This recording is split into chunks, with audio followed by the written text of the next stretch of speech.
নমস্কার বন্ধুরা, বাংলার ইনভেস্টর ইউটিউব চ্যানেলে আপনাদের সকলকে স্বাগত জানাই। চ্যানেলে প্রথমবার এসে থাকলে চ্যানেলটা অবশ্যই সাবস্ক্রাইব করে রাখবেন এবং তার সঙ্গে সঙ্গে পাশে থাকা বেল আইকন টিপে অল অবশ্যই সিলেক্ট করে রাখবেন, যাতে করে পরবর্তী ভিডিওগুলোর নোটিফিকেশন আপনাদের কাছে সবার আগে পৌঁছে যায়। তো চলুন এই ভিডিওটা শুরু করা যাক। তো যদি দেখেন বাজার আজকেও লাল নিশানে বন্ধ হয়েছে, তবে এই যে পতন সেটা তো আরো বেশি ছিল, দেখতে পাচ্ছেন এই 25,900 এর নিচে নেমে গিয়েছিল, তবে সেইখান থেকে রিকভার করতে করতে প্রায় 26,000-এর কাছাকাছি কিন্তু বন্ধ হয়েছে। তো এটাই একটা বড় ব্যাপার যে এতটা নিচে পড়েও সেইখান থেকে প্রায় 0.30% কাছাকাছি রিকভারি দেখিয়েছে এবং বাজার তো অল টাইম হাই লাগিয়ে দেওয়ার পর নিয়মিতই পড়ছে এবং তার সঙ্গে সঙ্গে পোর্টফোলিওরও 12টা বেজে যাচ্ছে।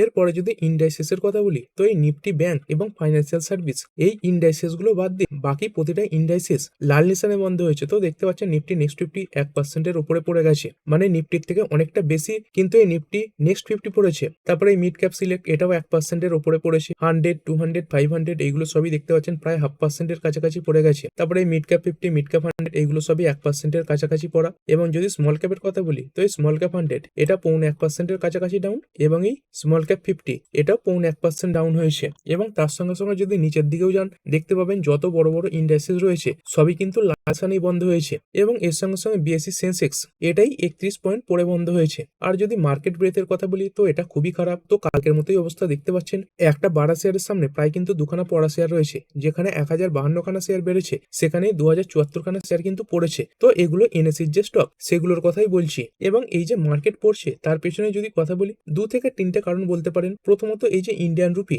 যেটা ক্রমাগত দুর্বল হতে হতে আজকেই 90-এর উপরে উঠে গেছে এবং এক সময় দেখতে পাচ্ছেন 90.30-এর কাছাকাছি কিন্তু চলে গিয়েছিল। এবং এর সঙ্গে সঙ্গে সোনা এবং রূপো এইগুলোতে ভালো তেজি দেখা যাচ্ছে। তো সিলভার এটা তো প্রচন্ড ভোল্টিলিটি দেখাচ্ছে, 1,80,000 থেকে প্রায় 1,75,000-এর কাছাকাছি নেমে চলে এসেছিল এবং আজকের দিনে দেখতে পাচ্ছেন 1,82,000-এর উপরে কিন্তু উঠে গেছে। এবং তার সঙ্গে সঙ্গে গোল্ডেও এই যে তেজি সেটা দেখা যাচ্ছে। তো গোল্ড এবং সিলভার এখানেও টাকার ইনফ্লো আসছে। এবং তার সঙ্গে সঙ্গে যদি কথা বলি, এই বাজার যেহেতু টপ লেভেলে চলে এসেছে, সেই কারণে কিন্তু একের পর এক আইপিও এই মার্কেটে আসছে। তো এরকম বলতে পারেন মোটামুটি 2 থেকে 3টে কারণের জন্য। প্রথমত সোনার উপর দাম, তার সঙ্গে সঙ্গে এই রুপি এত দুর্বল হচ্ছে, তার সঙ্গে সঙ্গে এত আইপিও আসছে এবং এফআইআইরা নিয়মিত বিক্রি করছে।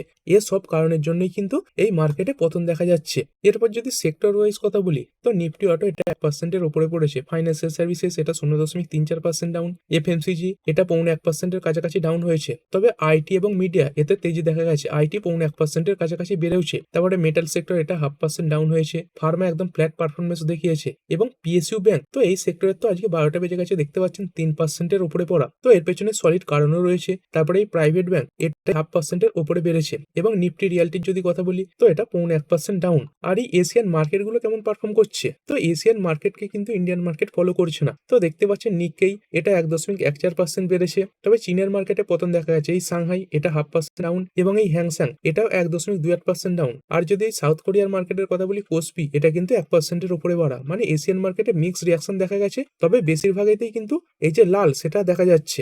এবং আজ থেকেই আরবিআই যে এমপিসির মিটিং সেটাও কিন্তু শুরু হয়ে গেছে। এবার চলুন দেখে নিই এই পিএসইউ ব্যাংক এই সেক্টরে থাকা কোম্পানিগুলো কেন পড়লো, মানে সরকারি ব্যাংকগুলো কেন পড়লো। তো আজকে এই ব্যাংকগুলোতে বড় বড় কিন্তু পতন দেখা গেছে। যদি দেখেন এই ইন্ডিয়ান ব্যাংক এটা 5.5% ডাউন হয়েছে। তারপরে এই পাঞ্জাব ন্যাশনাল ব্যাংক এটাও দেখতে পাচ্ছেন 4%-এর উপরে পড়া। এবং এর সঙ্গে সঙ্গে এই সরকারি ক্ষেত্রে সব থেকে বড় ব্যাংক স্টেট ব্যাংক এটাও দেখতে পাচ্ছেন 1.78% পড়েছে। তো এর পেছনের কারণ কি, তো দেখতে পাচ্ছেন এই ফাইন্যান্স মিনিস্ট্রির তরফ থেকে কিছু ক্ল্যারিফিকেশন সামনে এসেছে এবং তারপরে এই স্টক পড়েছে। তো কি ক্ল্যারিফিকেশন সামনে এসেছে, দেখতে পাচ্ছেন no proposal to hike FDI limit, মানে এই এফডিআই লিমিট বাড়ানোর জন্য কোনো প্রস্তাব কিন্তু তাদের কাছে নেই। তো এর আগে একটা রিপোর্টের মাধ্যমে এটা সামনে এসেছিল যে রাজ্য চালিত ব্যাংকগুলোতে এই যে এফডিআই মানে ফরেন যে ইনভেস্টমেন্ট লিমিট সেটা বাড়িয়ে এই 49% পর্যন্ত করা হতে পারে, যেটা বর্তমানে কত রয়েছে 20%। তো এর ফলে কি হতো, যদি এরকমটা সত্যি হতো তাহলে ফরেনদের যে ইনভেস্টমেন্ট সেটা বাড়তো। তো দেখতে পাচ্ছেন বর্তমানে ফাইন্যান্স মিনিস্টার তিনি কিন্তু এটা ক্ল্যারিফাই করে দিয়েছেন যে এফডিআই লিমিট বাড়ানো নিয়ে কোনো পরিকল্পনা তাদের নেই, মানে এই যে লিমিট সেটা 20%-ই থাকবে। তো এর আগে যখন এই রিপোর্ট এসেছিল যে এই এফডিআই লিমিট বাড়ানো হবে, তখন স্টকগুলো বেড়েও ছিল এবং তারপরে আজকের উল্টো খবর এসেছে এবং স্টকেও দেখতে পাচ্ছেন রিভার্স রিয়াকশন কিন্তু দেখা গেছে। এরপরে চলুন বাড়া শেয়ারগুলো দেখে নিই। ডোমস এটা 4.34% বেড়েছে। তো বিভিন্ন ব্রোকারেজ হাউস এই স্টকটার প্রতি বুলিশ হয়েছে। তো দেখতে পাচ্ছেন এই যে অ্যান্টিক তারা বাই রেটিং দিয়েছে এবং দেখতে পাচ্ছেন 23% আপসাইডের কিন্তু টার্গেট দিচ্ছে। তো কি কারণে দিচ্ছে, দেখতে পাচ্ছেন এরা আশা করছে কোম্পানির যে লং টার্ম গ্রোথ সেটা ভালো। তো কোম্পানি বিভিন্ন পদক্ষেপ সামনে রেখেছে, তাদের যে ক্যাপাসিটি সেটা এক্সপ্যান্ডও করেছে। তো কোম্পানিটা মূলত কি কাজ করে থাকে, তো স্টেশনারির বিভিন্ন জিনিসপত্র এই কোম্পানি তৈরি করে। তো খাতা, পেন্সিল এসব জিনিস কিন্তু এই কোম্পানি রয়েছে। এবং তার সঙ্গে সঙ্গে দেখতে পাচ্ছেন এই খাতা পেন্সিলের সঙ্গে ব্যাগ, তারপরে খেলনা, তারপরে বেবি হাইজিন কিটস, কম্বোস, এগুলো কিন্তু এই কোম্পানি বিক্রি করে। তো কোম্পানি তাদের যে পেন্সিলের ক্যাপাসিটি সেটা বাড়িয়েছে 5.5 কোটি ইউনিট থেকে বাড়িয়ে করেছে 8 কোটি ইউনিট পার ডে। এবং পেন এরও যে ক্যাপাসিটি সেটাও প্রায় ডবল করেছে, 3.25 কোটি পেন আগে একদিনে তৈরি হতো, তো সেইখান থেকে এই যে ক্যাপাসিটি সেটা বাড়িয়ে করেছে 6 কোটি। এবং তার সঙ্গে সঙ্গে এই এডুকেশন রিলেটেড প্রোডাক্টে এই যে জিএসটি রেট সেটা শূন্য করে দেওয়া হয়েছে, তো তারও যে ইম্প্যাক্ট সেটা এই কোম্পানির উপরে পড়বে। তো এইসব কারণেই বুলিশ মনোভাব পোষণ করেছে এবং তারপরে স্টকে আজকে তেজিও দেখা গেছে। তারপরে বিবিটিসি এটা 3.94% বেড়েছে, পিভিআর আইনক্স এটা 2.18% বাড়লো। তারপরে যদি কথা বলি চার্লেট হোটেলস এটা 3% উপরে বেড়েছে। তো কোম্পানি কিছু এক্সপেনশন করেছে, দেখতে পাচ্ছেন কোম্পানি এই যে অতিবা হোটেলস অ্যান্ড রিসর্ট এটা কিন্তু লঞ্চ করেছে। তো এর মাধ্যমে কোম্পানি তাদের যে বিজনেস সেটা বাড়াবে এবং এই বিজনেস রিলেটেড খবরে আজকে 4% উপরে বেড়েছে। তারপরে বিড়লা সফট এটাও 4% কাছাকাছি বাড়া, সোনাটো সফটওয়্যার এতেও 4% কাছাকাছি তেজি দেখা গেছে। এবং এর সঙ্গে সঙ্গে ত্রিবেণী টারবাইন, ভোডাফোন আইডিয়া এতেও তেজি দেখা গেছে। তো ভোডাফোন আইডিয়া এতে কেন তেজি দেখা যাচ্ছে? তো এতে একটা দুটোই কারণ থাকে, যে এই এজিআর রিলিফ নিয়ে কোনো তথ্য হয়তো সামনে এসেছে। তো দেখতে পাচ্ছেন এই ভোডাফোন আইডিয়া তার এই এজিআর রিলিফের ব্যাপারে কিছু তথ্য সামনে রেখেছে। তো এর আগে এরকম রিপোর্ট সামনে আসছিল যে গভর্নমেন্ট এই কোম্পানিটাকে এজিআর এর ব্যাপারে রিলিফ দিতে পারে, মানে ছাড় দিতে পারে। তো সেই ব্যাপারে ভোডাফোন কিছু ক্ল্যারিফিকেশন সামনে রেখেছে। তো এর আগে এই মিডিয়ার মাধ্যমে রিপোর্ট সামনে এসেছিল এই যে এজিআর রিলিফটা এটাই বছর শেষ হওয়ার আগেই পাওয়া যেতে পারে। তো ভোডাফোন আইডিয়া কি বলছে? তো কোম্পানি বলছে যে তারা এই ব্যাপারে সুপ্রিম কোর্টে ইতিমধ্যেই একটা স্টেটমেন্ট জমা দিয়েছে এবং কোম্পানি এটাও বলছে এরপরে যখন কোনো আপডেট আসবে সেটাও কিন্তু সময় সময় জানানো হবে। এরপরে চলুন দেখে নিই পড়া শেয়ারগুলো, যেগুলো আজকে অনেকটা করেই পড়েছে। তো ভারত ডাইনামিক্স এটা 2.52% পড়েছে, তবে কোম্পানির জন্য খবর পজিটিভ রয়েছে। মার্কেট তো আজকে নেগেটিভ ছিল, সেই কারণে স্টকটা পড়েছে, এমনি ভালো মার্কেট হলে বাড়তেও পারতো। তো কি খবর সামনে আসছে? তো কোম্পানি দেখতে পাচ্ছেন আইস বিগার এক্সপোর্ট, মানে কোম্পানি আশা করছে তাদের যে রপ্তানি সেটা আরো বাড়বে। তো ডিফেন্স রিলেটেড যে এক্সপোর্ট সেটা বাড়ার সম্ভাবনা রয়েছে। গভর্নমেন্টও কিন্তু এই যে এক্সপোর্ট সেটার উপরে জোর দিচ্ছে এবং কোম্পানির ম্যানেজমেন্ট এটা বলছে যে কোম্পানির টোটাল টার্নওভারের 25 থেকে 30% এটা কিন্তু এক্সপোর্টের মাধ্যমে আসতে পারে। দেখতে পাচ্ছেন ওভারসিজ ডিল মানে এক্সপোর্টের মাধ্যমে। এবং কোম্পানি এটাও আশা করছে যে তাদের রেভিনিউ এটা 2 থেকে 3 বছরের মধ্যে প্রায় ডবল হয়ে যাবে এবং 3 গুণ হবে 5 থেকে 7 বছরের মধ্যে। তো কোম্পানির যে গাইডেন্স সেটা কিন্তু যথেষ্ট পজিটিভ রয়েছে। তো এরপরে সময়ের সঙ্গে সঙ্গে দেখতে হবে কোম্পানি তাদের এই যে গাইডেন্স যেটা দিল সেটাকে মিট করতে পারছে কিনা। তারপরে বিএমএল লিমিটেড এটা 0.73% ডাউন হয়েছে, কোম্পানির জন্য পজিটিভ খবর ছিল। তো দেখতে পাচ্ছেন এই কোম্পানিটা আজকের দিনেই 414 কোটি টাকার একটি অর্ডার পেয়েছে। তারপরে এই এনবিসিসি এর জন্য অর্ডার রিলেটেড কিছু খবর সামনে এসেছে। তো যদি দেখেন এই কোম্পানিটা আজকে 665 কোটি টাকার অর্ডার পেয়েছে। এরপরে যদি কথা বলি মইল লিমিটেড, তো এই খারাপ মার্কেটেও দেখতে পাচ্ছেন এই বটম লেভেল থেকে অনেকটাই রিকভারি দেখেছে, প্রায় 2%-এর কাছাকাছি রিকভার করে গেছে। তো কি খবর কোম্পানিটা কি কাজ করে থাকে? দেখতে পাচ্ছেন কোম্পানি এই যে ম্যাঙ্গানিজ ওর সেটা মাইনিং করে থাকে। তো কোম্পানির যে প্রোডাকশনের ডেটা এবং সেলসের ডেটা সেটা এসেছে। তো দেখতে পাচ্ছেন কোম্পানি এই নভেম্বর মাসে সব থেকে বেশি প্রোডাকশন এবং বিক্রি করেছে। তো কোম্পানির এই নভেম্বর 2025-এর যে প্রোডাকশন এটা ইয়ার অন ইয়ার 1% বেড়েছে এবং কোম্পানির সেলস এটা ইয়ার অন ইয়ার 3% বেড়েছে। এরপরে কথা বলবো অ্যাঞ্জেল ওয়ান লিমিটেড, আজকের দিনে এই 5.21% পড়েও গেছে। খারাপ মার্কেটের তো একটা চাপ ছিলই ছিল এবং তার সঙ্গে সঙ্গে কিছু খবরও ছিল। তো কোম্পানির যে গ্রস ক্লায়েন্ট অ্যাকুইজিশনের রিপোর্ট সেটা সামনে এসেছে। তো দেখতে পাচ্ছেন এই যে ক্লায়েন্ট অ্যাকুইজিশন সেটা প্রায় 17% পড়ে গেছে ইয়ার অন ইয়ার এবং এই কোম্পানিতে যে অর্ডার সেটা 10.4% ইয়ার অন ইয়ার পড়েছে। পড়ে কত হয়েছে 117.3 মিলিয়ন এবং অ্যাভারেজ যে ডেলি অর্ডার সেটাও পড়েছে 15.1%। তো এই সময় খারাপ মার্কেটে কি হয়, এই যে ট্রেডিং সেগুলো কিন্তু অনেকটাই কমে যায়। তো সেই কারণে দেখতে পাচ্ছেন এই যে ডেটাগুলো সেগুলো কিন্তু খুবই খারাপ আসছে। তবে এখানে এটা দেখতে পাচ্ছেন এই যে রিটেলের ইকুইটি মার্কেট শেয়ার এটা কিন্তু 18 বেসিস পয়েন্ট বেড়েছে, যেটা ইয়ার অন ইয়ার 20.3% বৃদ্ধি। এবং অন্যদিকে ফিউচার অ্যান্ড অপশন এইখানে যে রিটেলদের মার্কেট শেয়ার সেটা কিন্তু 21.5% পড়ে গেছে এবং তার সঙ্গে সঙ্গে কমোডিটি যে টার্নওভার মার্কেট সেটাও এই 52.5% পড়েছে।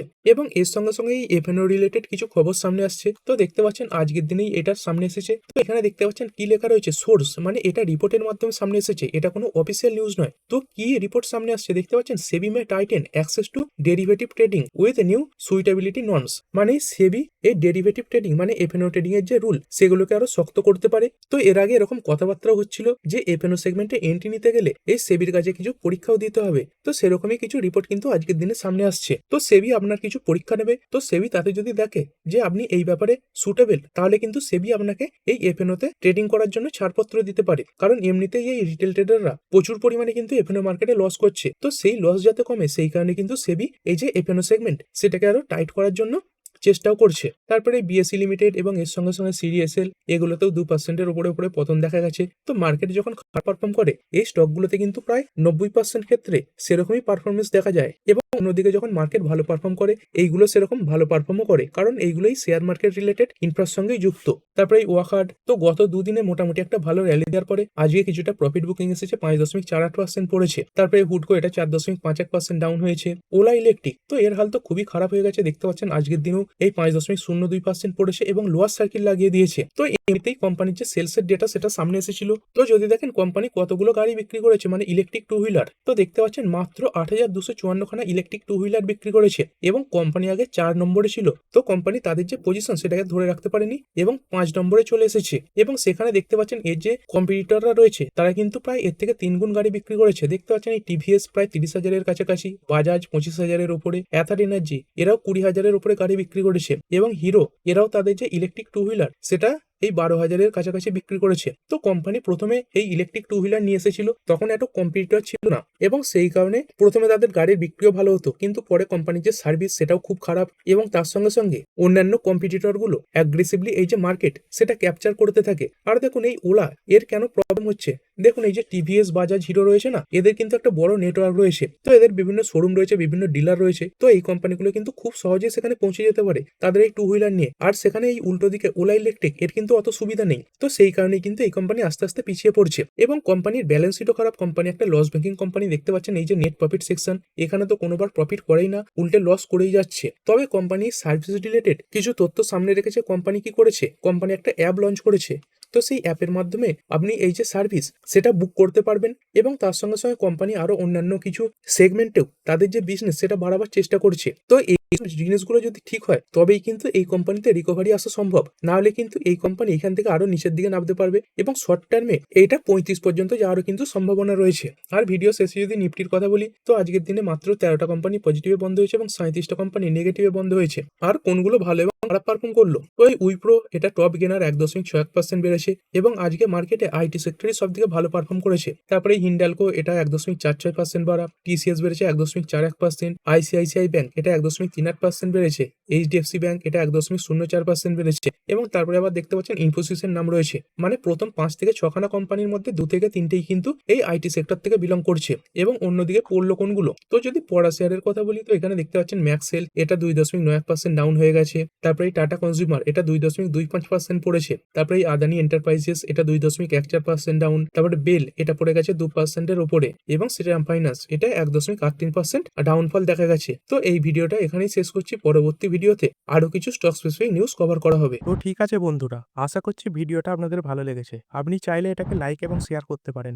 আর শেয়ার মার্কেট সংক্রান্ত ডেইলি নিউজ আপডেট পেতে চ্যানেলটা সাবস্ক্রাইব করে রাখবেন, এবং পাশে থাকা বেল আইকনটি টিপে অল অবশ্যই সিলেক্ট করে রাখবেন, যাতে পরবর্তী ভিডিওর নোটিফিকেশন আপনার কাছে সময় মতো পৌঁছে যায়। আর হ্যাঁ, ভিডিওটি শুধুমাত্র ইনফরমেশন এবং এডুকেশনাল পারপাসের জন্য বানানো হয়েছে। আমি সেবি রেজিস্টার্ড নই, তাই কোনো প্রকার শেয়ারে কোনো প্রকার বাই, সেল, হোল্ড বা অ্যাভারেজ করার কোনো সিদ্ধান্ত নেওয়ার আগে আপনার যে ফাইন্যান্সিয়াল অ্যাডভাইজার আছে তার সঙ্গে অবশ্যই আলোচনা করবেন। দেখা হচ্ছে পরের ভিডিওতে। ধন্যবাদ।